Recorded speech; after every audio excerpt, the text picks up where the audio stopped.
Parliament ఎన్నికల తర్వాత BRS కనుమరుగవుతుందని అన్నారు చొప్పదండి ఎమ్మెల్యే మేడిపల్లి సత్యం. రాష్ట్రంలో కల్వకుట్ల కుటుంబానికి మించిన పవర్ బ్రోకర్లు ఇంకెవరూ లేరన్నారు. కేటీఆర్, హరీష్ నీతిమంతుల్లా మాట్లాడుతున్నారని మండిపడ్డారు. సీఎం రేవంత్ తలుచుకుంటే 24 గంటల్లో బీఆర్ఎస్ ఖాళీ అవుతుందన్నారు. తెలంగాణ భవన్ ను స్టార్ హోటల్ గా మార్చి బిజినెస్ చేసుకుంటే మంచిదని సూచించారు ఎమ్మెల్యే మేడిపల్లి సత్యం. ఇలా హరీష్ రావు అంటాడు, కేవలం పవర్ బ్రోకర్లు మాత్రమే పార్టీ మారుతుండ్రు, మిగతా నాయకులు కార్యకర్తలు పార్టీలో ఉంటున్నారని చెప్తున్నారు. వీళ్ళు ఒకటే ప్రశ్నించదలుచుకున్నా, ఈ రాష్ట్రంలో కల్వకుంట్ల కుటుంబాన్ని మించినటువంటి పవర్ బ్రోకర్లు ఇంకెవరన్నా ఉన్నారా? ఇలా కేసీఆర్, కేటీఆర్, హరీష్ రావును మించినటువంటి పవర్ బ్రోకర్లు ఈ రాష్ట్రంలో లేరు. వీళ్ళు ఇంకోటి అంటారు, పార్టీకి ద్రోహం చేస్తే కన్న తల్లికి ద్రోహం చేసినట్టే అంటారు.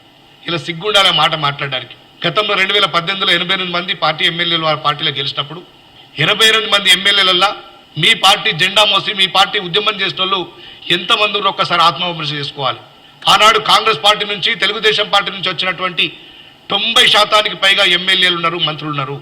కనీసం ఇలా సిగ్గు లేకుండా ఇలా కన్నతల్లి పార్టీ మారితే కన్నతల్లి ద్రోహం చేసినట్టు అంటే వాళ్ళు ఎట్లుందంటే, వాళ్ళు చేస్తే సంసారం ఇంకోలు చేస్తే వ్యభిచారం లాగా ఇలా టీఆర్ఎస్ పార్టీ నాయకులు మాట్లాడుతున్నారు. ఇలా గతంలో ముఖ్యమంత్రి కేసీఆర్ ఉన్నప్పుడు ఎమ్మెల్యేలకు అపాయింట్మెంట్ లేదు, మంత్రులకు అపాయింట్మెంట్ లేదు.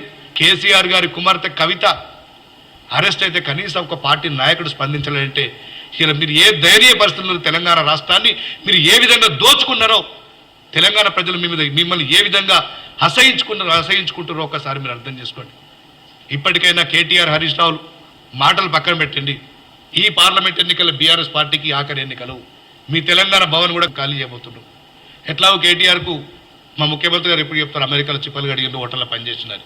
తెలంగాణ భవన్ ఒక సలహా ఇవ్వదలుచుకున్నా, ఒక మంచి స్టార్ హోటల్గా దాన్ని మార్చుకోండి, మీ బిజినెస్ మీరు చూసుకోండి.